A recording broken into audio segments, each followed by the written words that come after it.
The last text I received, please surreptitiously check with Lindsay, my girlfriend, what face creams she uses or stuff she likes. You're the only one I can ask because I have no idea for Christmas. Please don't ignore this. That's from my mother. Oh, boy. Do you regularly ignore your mother's text messages to you, Lee? Okay. I don't consider those business critical. What are we going to do today?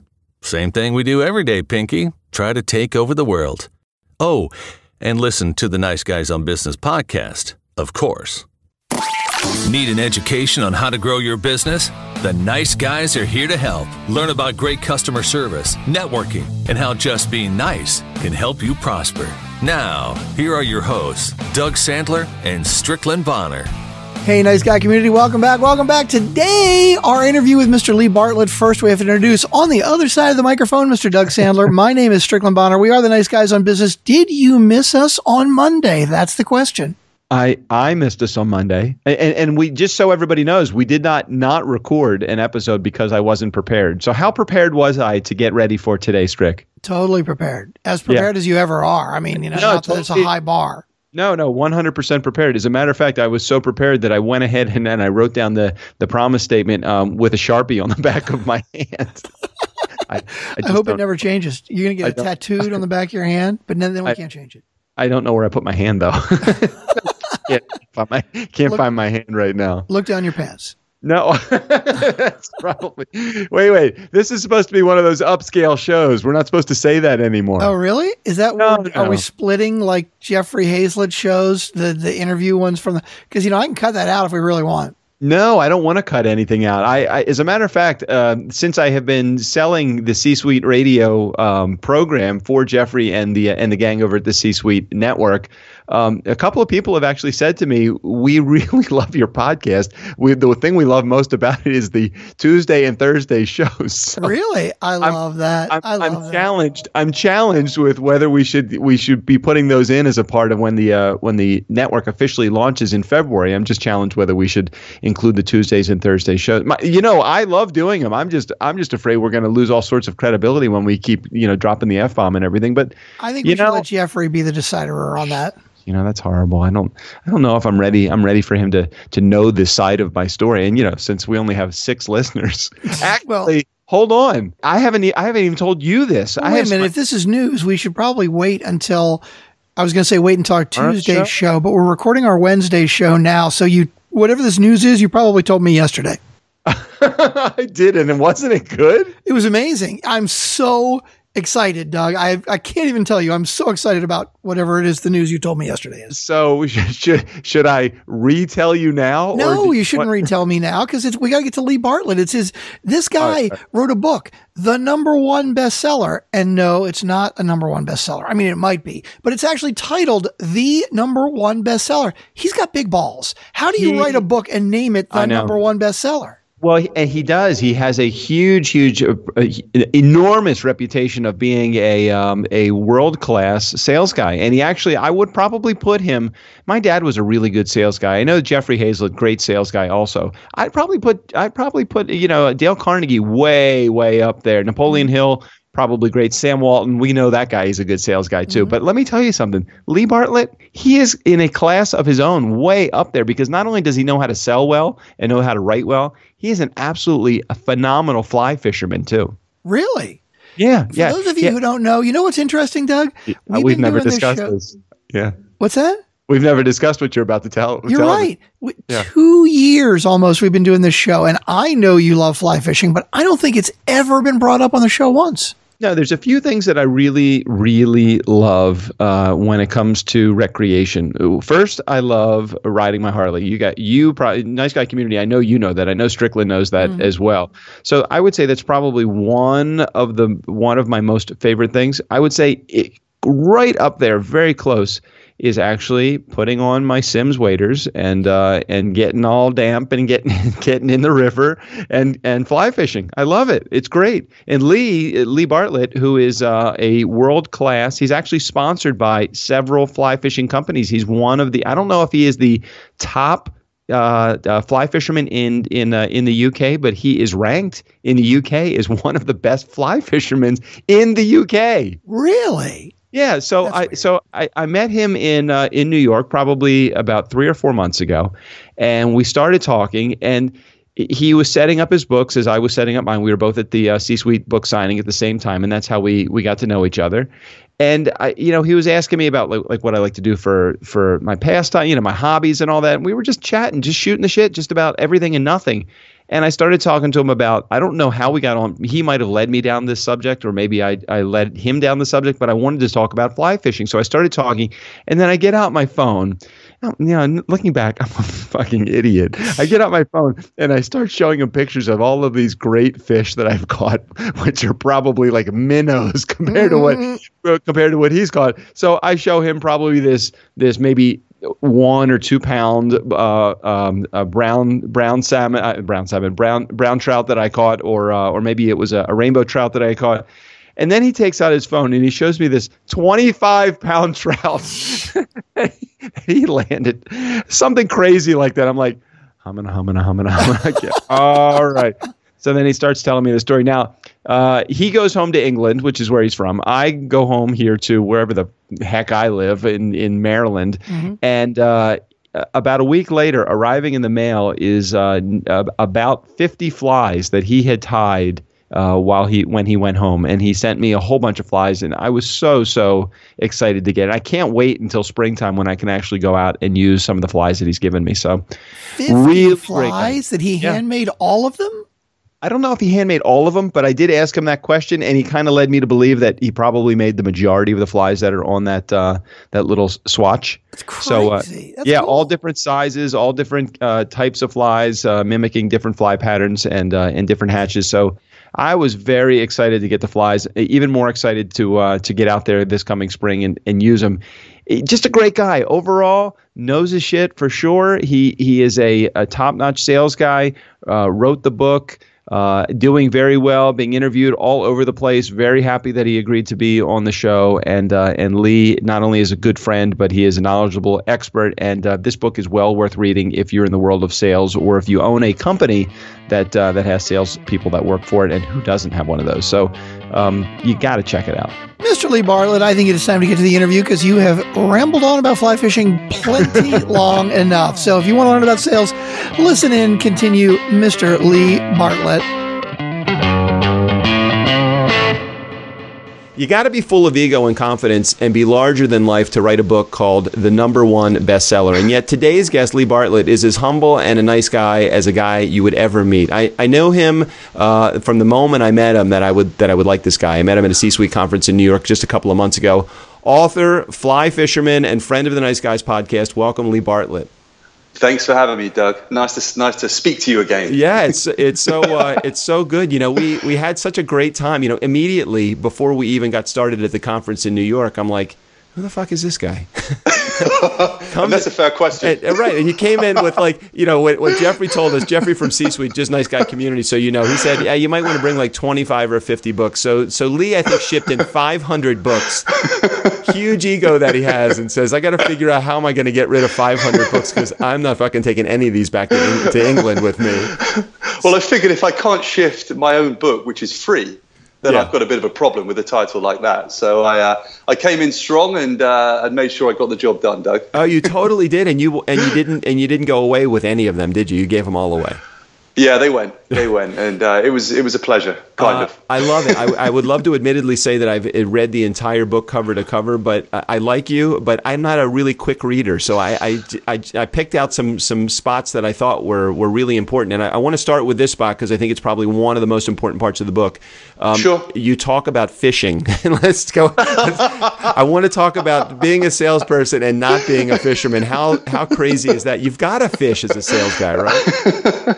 It's compulsory. If you want to succeed at sales, you need to be a fisherman. That's exactly how it works. Well, so, how did you get into now you only started fishing when you were 30, so you spent a lot of years with your head down, working hard in building your network and building your business. But why at 30 did you pick up fishing? That's not strictly true. I started competitive fishing, fly fishing, when I was 30. But my youngest ever memory was as 4 years old, my father taking me fishing. And then as I grew up, I lived next to the sea, so and near rivers. So apparently I would spend hours on end just looking at the trout hanging out in the rivers. I was mesmerized by them. And, it was a passion of mine when I was young and growing up. And when I went to work heavily in the city, I was doing a lot of hours, every waking hour pretty much. I left that behind. I left Cornwall with the south of England, which was my hometown, and the rivers and the sea, and I ended up seeing the four corners of an office, which wasn't ideal. But what happened was I was working so many hours and I was putting everything into it that I was getting quite stressed and burnt out, and I needed a release. So I met the world fly fishing champion at the time. He's an English chap called Ian Barr.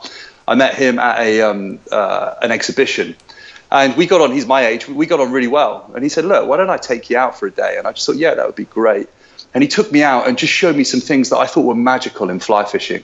And I decided that day, there and then, that it was something that I was going to pursue and that I had to get good at. And you know what's so great about fly fishing is that when you are out on a river, and I love fly fishing too. And thank you, by the way. I'm staring at right now at the 49 flies. I think you probably sent me 50, but there's for some reason I don't know where the other one flew. I'm staring at those 50 flies and I'm thinking I have not had a chance because it's been cold here. And I know, don't you call me a wimp probably for not getting in the water. It's above 32 degrees. It's not frozen. You can get in the water.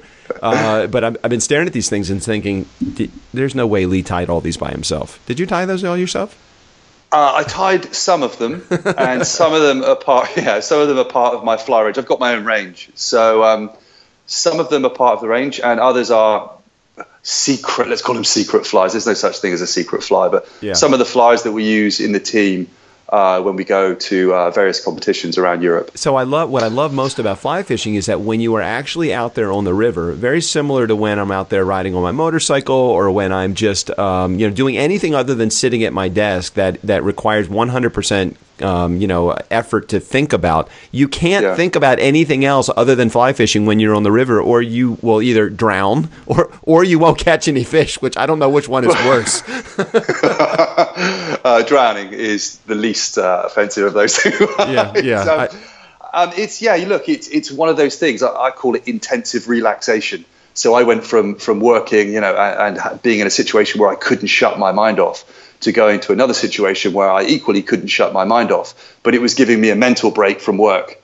So it was intensive relaxation for me. And, I very quickly got myself into the national squad, and I just loved it. I refound my passion for it. So it's been fantastic for me. Yeah, it's been very kind to me. No, fly fishing is great, and the book is great too. So let's talk for a moment just about the book. You said with absolutely, you had pretty much no desire to write a book, but you did it anyway, and it's a great one. And it's doing well on Amazon too, which, I mean, a lot of people are saying to you, not only did he not want to write a book, but he probably didn't want to be a great salesperson either. And although the book is called the #1 bestseller, you did that as well. So talk about the book being a labor of love and how you had to force yourself basically to write it. Isn't that what happened? That is what happened. I mean, it started as a memo to my team several years ago. And I was on a plane to Stockholm, actually, and I started writing it. And I thought, you know what, this would make a great book by the time I landed. I'd had about 6 or 7 key points which formed the basis of the section called The Basics.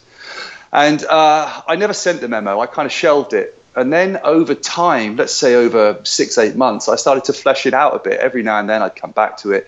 And I ended up with about 20,000 words, which I think is about the break point of where you need to finish the project. Any less, and you can sort of say, I'm not going to do it. But I had this basis for a good book.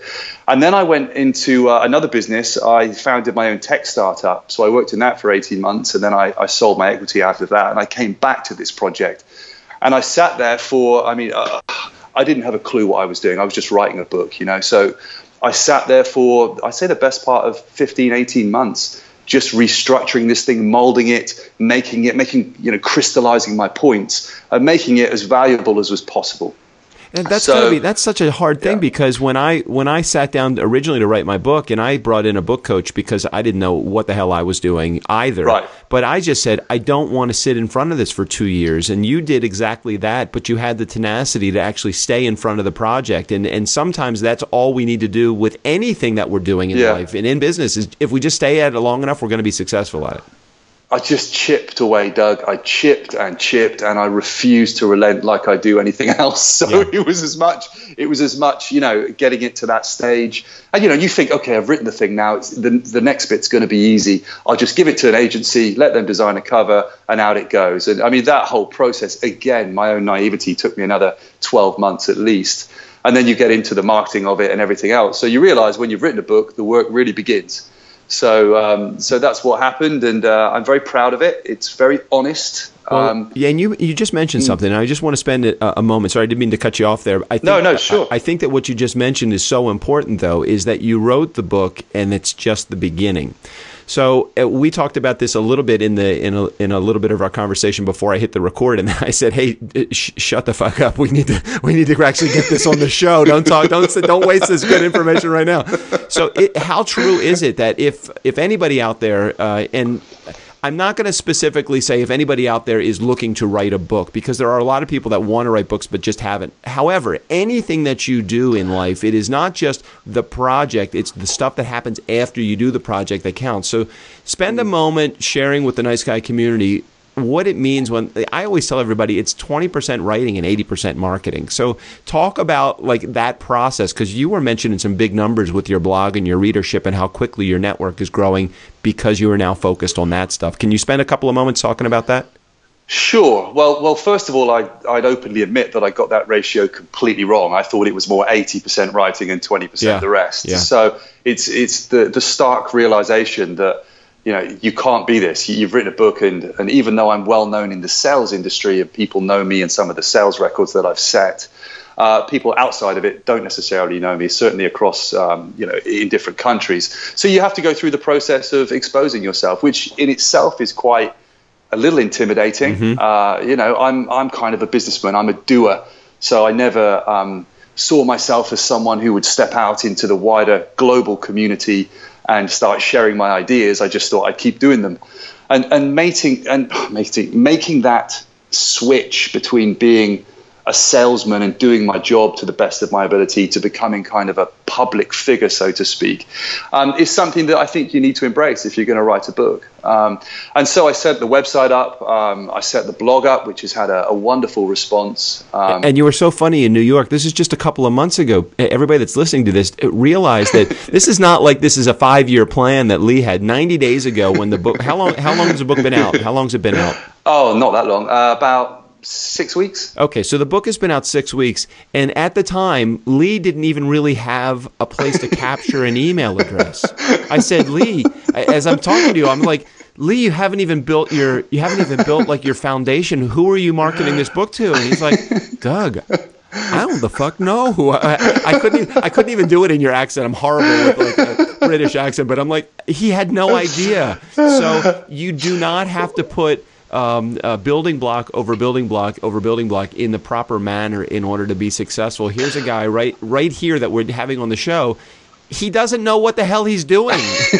I mean, he didn't know. He does kind of now, but it's still like everything else that you seem to do, Lee, which is so amazing is you do it enthusiastically and you're like, man, I am going to screw this up as I go along. But you know what? That's part of the process too. So share like the fumblings that you've actually been through and what has come out of it.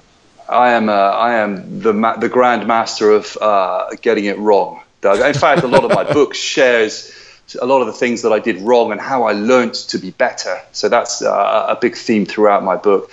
But what happened? So it happened a little bit like that, but not quite like that. I had designed the website. The website was done, but it hadn't been launched when we met. I just believed that it was a great book, and I believed that all I needed to do was make a noise, and that's something that I've been able to do in my life, I guess, and certainly in my job. So I got onto actually, the first thing I did was the Brian Burns, The Brutal Truth of Sales and Selling podcast. Mm-hmm.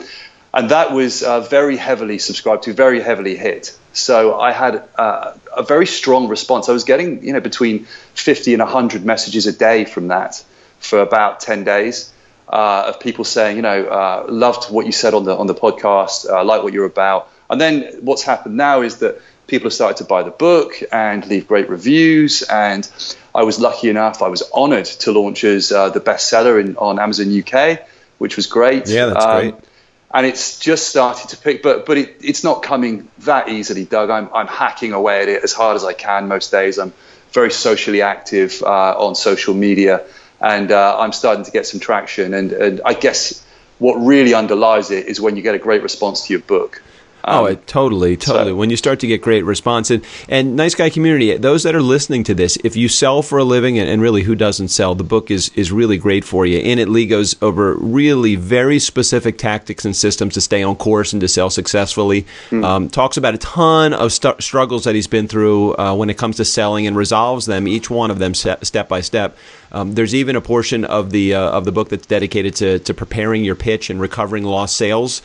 And as I'm reading those portions of the book, I'm thinking, man, there was a tremendous amount of vulnerability that you share in the book, because talking about failure is not an easy thing, because you always go back to somebody's going to look at the book and say, well, of course he's been a success. He's had all these failures in his life. Yeah, but the failure fucking hurts. So how did you rise to the top of selling and then write a book about being successful with all of this failure as a part of your struggle? Well, there's different levels of failure, right? And I think failure is nothing more than a stimulus that you respond to, and you choose how you respond. So, okay, failure in what sense? Failure in someone not wanting to have a meeting with you, failure in not hitting your target. You need to qualify, what level of failure you're talking about.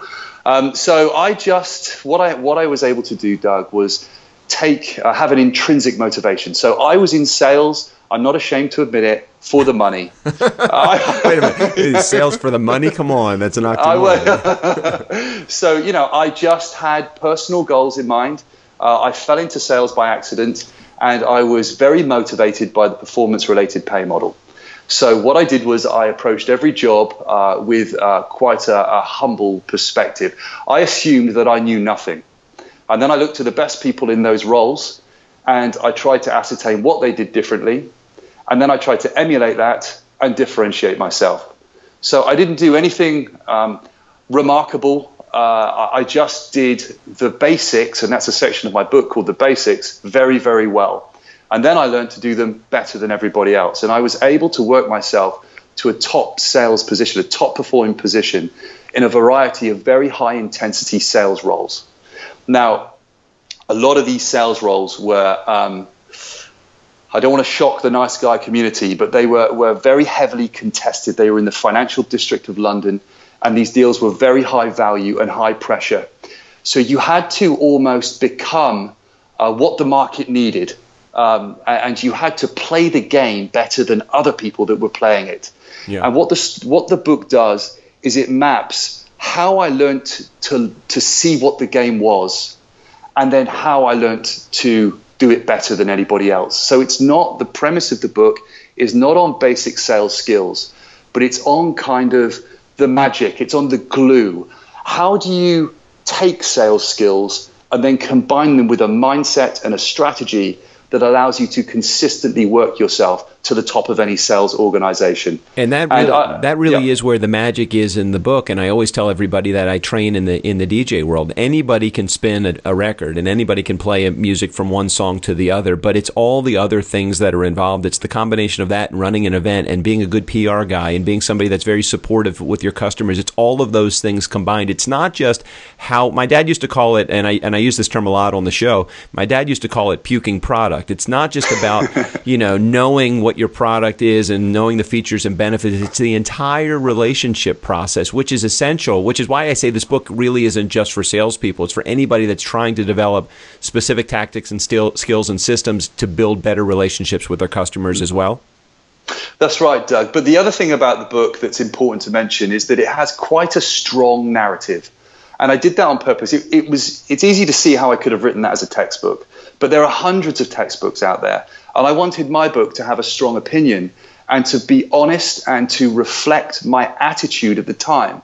Now, when you're in these pressured environments and people are jumping on your deals and people are constantly pitching against you in what we call beauty parade scenarios, which is where we're all lined up and we have to pitch to win a high value mandate, you have to be a little dismissive. You have to create mechanisms to cope in these environments. So despite, even though you're a nice guy underneath, you have to almost become a different character.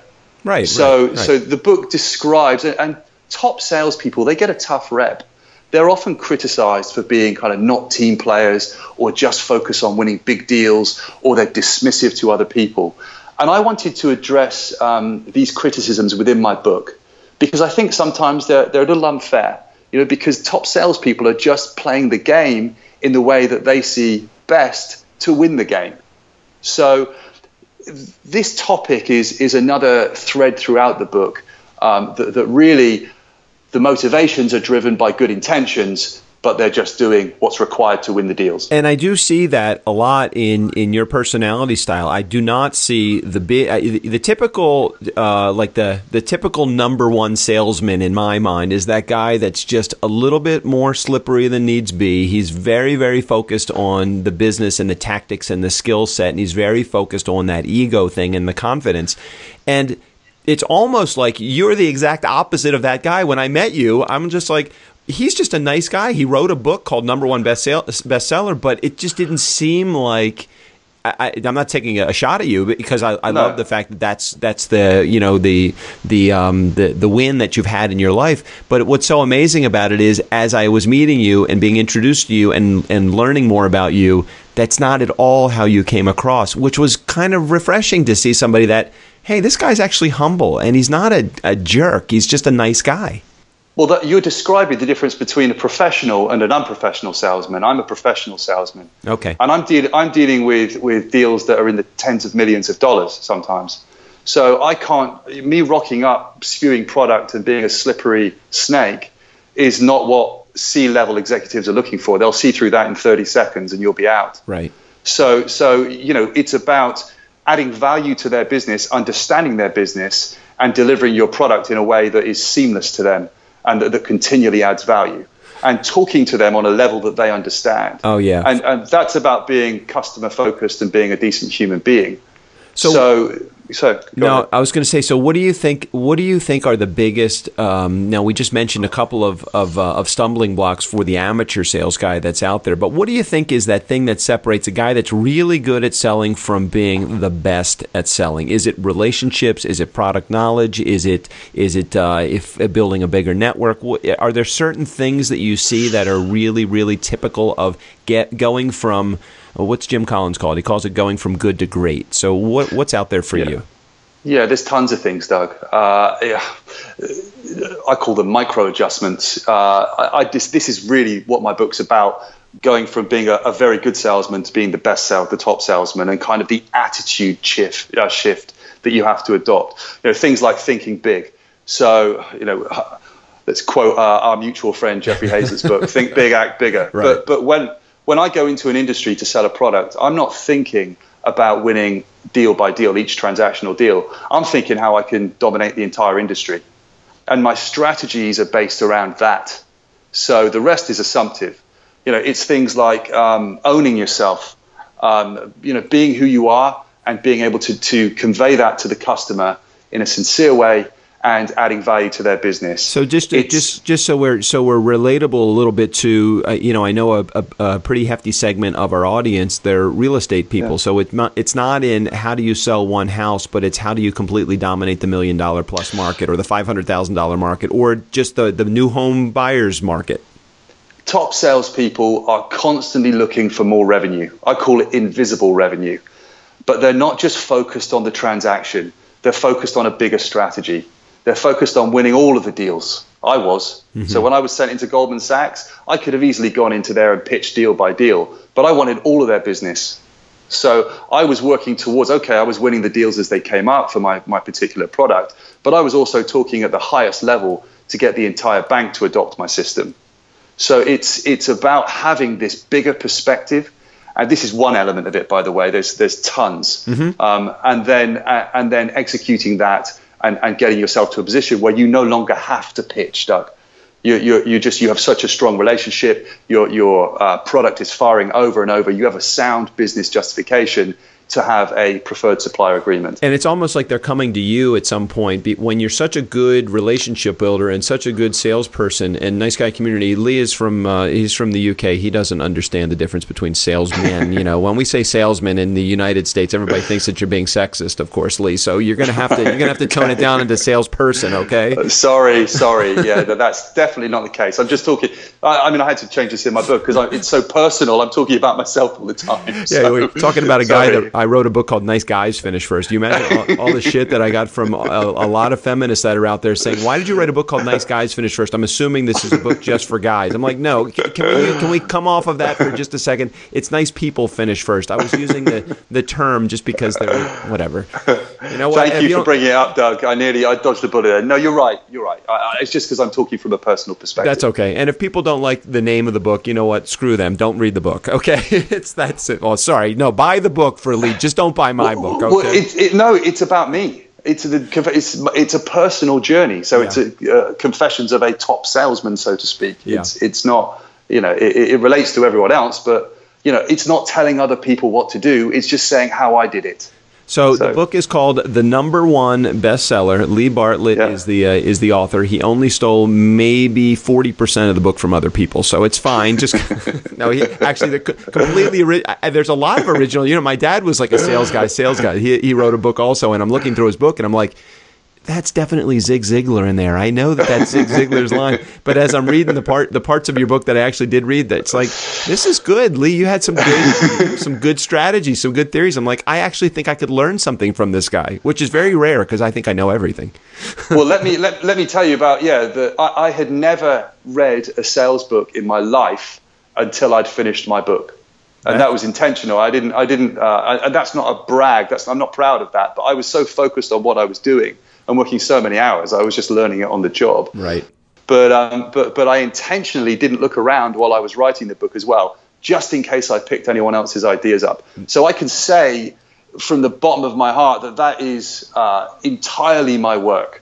Entirely my opinions. Everything in there is what has come out of my soul. And that was very, very important to me.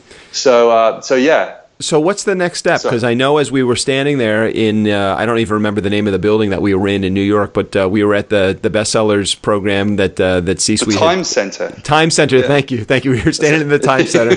Lee, of course, is 5 feet in front of me pitching his book, not letting anybody buy him, so I could not give away. I took 50 books. I brought 49 home with me. It's only because my mom was out in the lobby I had to give her a copy of the book. So you had no plan, or at least at that time, you had no plan you didn't know. I said to you, well, what's the goal of your book? And I think you said, I really just don't know. I guess sell books. I don't know. So, but I'm sure since then you've probably come up with at least a minor plan, Lee. So what is the plan? Where are you going from here? It's formulating. Yeah. I mean, I've been asked to do some consultancy work, which I'm considering. I'm looking at other companies. There's a process in the book that says the type of company that I look for to work for. I'm assessing the market. But at the moment, I'm about to start a research project in the UK, which is going to a handful, 20 very large corporates in Europe, and trying to understand how sales has changed for them in the last 5 years. There's a book in that for sure, too. Yeah, there is. And it's part of it's scratching an itch. I've been out of the market for 3 years writing this thing and getting this project off. And part of it is, paying it forward as well. I want to understand the differences between the US market. Nobody's ever answered this. And the European market currently. Because in the US, social selling's taking over. The strategy for entering a market's completely changing. And I think that we're a little bit behind that. And I want to understand before I make any next move, exactly where we are in Europe. So I'm going to publish that hopefully shortly after Christmas, and then I'm going to get back to business and thinking a little bit more about what I'm going to do. No, I'm curious about what that study actually looks like. I'm sure there's diverse differences between both of those markets, as I would see it. Take off your hat for a second as an author and as a sales guy, and just talk to me for the next 5 minutes or less, just about Lee Bartlett as a guy. Okay, so you're an entrepreneur, you own a business. All I'm looking for are this is a rapid fire question and answer period. 5 questions, 5 words. All you're going to do is give me your first response when I read the word to you. You ready? Sure. Okay. Be relatable. What do you suck at? Ooh, Lots of things. Is that a good answer? Yeah, that would qualify. You can be more. You could be more specific. Dancing. You're dancing. He's going to Dancing. go dancing. All right. So he took off his entrepreneur hat. He not only took off his Lee Bartlett hat, but he took off his entrepreneur hat as well. He does not do well. So you won't be seeing Lee Bartlett on Dancing with the Stars. You will, but you won't be very happy about it. Okay. All right. I'll accept being. Okay. I'll accept that. Be transparent. How do you pay your bills? Investments. All right. Are you more in real estate, stock market? What are you into? Yeah, I'm into multiple investments. Yeah. I did all right when I worked. Yeah. So yeah. All right. Be confident. What do you do as an entrepreneur that's as good as it gets? Focus better than anybody else. So when it comes down to it, you're ready to get rolling. Then I guess. I'm very focused. Yeah. Okay. If I had any gift, it would be that. Be humble. What experts did you need to call upon to make shit happen when shit wasn't happening? I called Jeffrey Hazlett for an endorsement for my book because I didn't know anybody who was big enough to endorse it. And he ended up selling you a whole bunch of shit. He did, but he did endorse it, and we've become friends. It was worth every penny. It's so true. Yeah, Jeffrey and C-Suite have been a good investment in my time, energy, and my life as well. Yeah. Okay, be realistic. Last one here. Where are you going to be in 90 days, and how far into the future do you think that you can actually see? At the minute, not very far. I don't think I can see very far at all. But where am I going to be? I'm going to be publishing this research paper and probably announcing a new job role. Excellent. A new job role for yourself? Probably, yeah. Well, certainly, yeah. There's a few things on the table that interest me, so that's where I see myself. I'm looking forward to hearing it. And the other nice thing about having a friend that is Lee Bartlett is Lee Bartlett is that I now have a place to stay when I go over to London. You do, Doug. Oh wait, are you outside? Are you outside of London? Where are you? I am slap bang in the middle, bullseye. So yep. Your commute will be very, very short. Oh, that is perfect. Now, last time I was there was for my honeymoon, and we stayed near Piccadilly. Is that? Are you anywhere near that? 25-minute walk. That is. Yeah. I'm looking forward to it. If you in Nice Guy community, you may not know this, but Lee is the guy that actually is the changing of the guard. He is the guard that's out there. Oh yeah. I've been called far worse as well. I'm sure. So Lee, if people want to get a hold of your book or information about you, how can we have them reach out to you? Please on Amazon.com or .co.uk or any of them. I think Barnes & Noble. I think it's on all the usual suspects. Mm-hmm. Please join with me on LinkedIn and Twitter at #1bestseller, and visit my website. My blog's there. Please join my blog. It's being very well received at the moment since launching about 6 weeks ago. I have 7-8 articles on there that are getting quite heavily shared and hit. That's at leebartlettbestseller.com. Excellent. We'll make sure we put the all the information right there in the show notes. And finally, Lee, do you have a cell phone anywhere near you?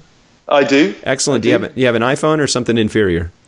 I have an iPhone. That's right. I do remember as we were taping our video, I saw you put my contact information right. The guy was photobombing me. Did you see that? God, yeah. It was annoying. I had to record it like 3 times. Where? Oh, on your recording there? Yeah. So on the C-Suite, when we were recording at the C-Suite, the video. Yeah. God, it was annoying. Yeah, people jumping in the back, but I guess it's what we do in New York. Yeah. Oh, are you talking about not when you were actually doing your video recording for your book? No, at the conference. Oh, at the conference itself. Snaps, yeah. Lee, if you have not had a chance to, Lee's a cute guy, so all the guys and the girls want to hang out with him. So if you ever want to feel completely inferior, you just try going out to a bar with Lee Bartlett, okay? I don't know about that, Doug. So you have your cell phone. It is an iPhone. That is good. Go to your picture app. Tell me what is the last photo that you took. Okay. What is it? It's a picture of my new bookstore. It's a screenshot being coded into my website. Pretty dull, I'm afraid. That's all right. Sorry. Hey, last week, I don't remember exactly the air date. It'll probably be about a month prior to when this show is airing. But last month we had a dominatrix that was on the show, and I asked her what her last photo was, and she actually told me, and I probably would. I can't. You can't unsee things even if you hear them. and go to your texting app. Oh, there you go. Now you have your phone on. Go to your texting app for a second and tell me what is the last text message you sent and received, and that's probably the one that's coming in right now. It is. The last one I sent was beer this week ? To a friend. And she said, and don't say that. My girlfriend will kill me. And no reply to that, as is usual. And the last text I received was, please surreptitiously check with Lindsay, my girlfriend, what face creams she uses or stuff she likes. You're the only one I can ask because I have no idea for Christmas. Please don't ignore this. That's from my mother. Oh, boy. Do you regularly ignore your mother's text messages to you, Lee? Okay. I don't consider those business critical. So we now know what your priorities are completely. That's yeah, exactly. So Nice Guy community, never underestimate the power of nice. Special thanks to Lee Bartlett for being a part of the show today. We will make sure that we put all of Lee's generous information and links in our show notes. Lee, as always, I loved having you on the show, and I can't wait to connect with you when you're back up in New York again. Thanks a lot, Doug. I really enjoyed it. My pleasure. Nice Guy community, never underestimate the power of nice. Steve O'Brien, go ahead and take us out of here. For the Nice Guys on Business, and in accordance with my court-mandated community service, I'm Steve O'Brien. Only 27 more voiceovers to go, and then maybe they'll let me leave the state and take this ankle bracelet off.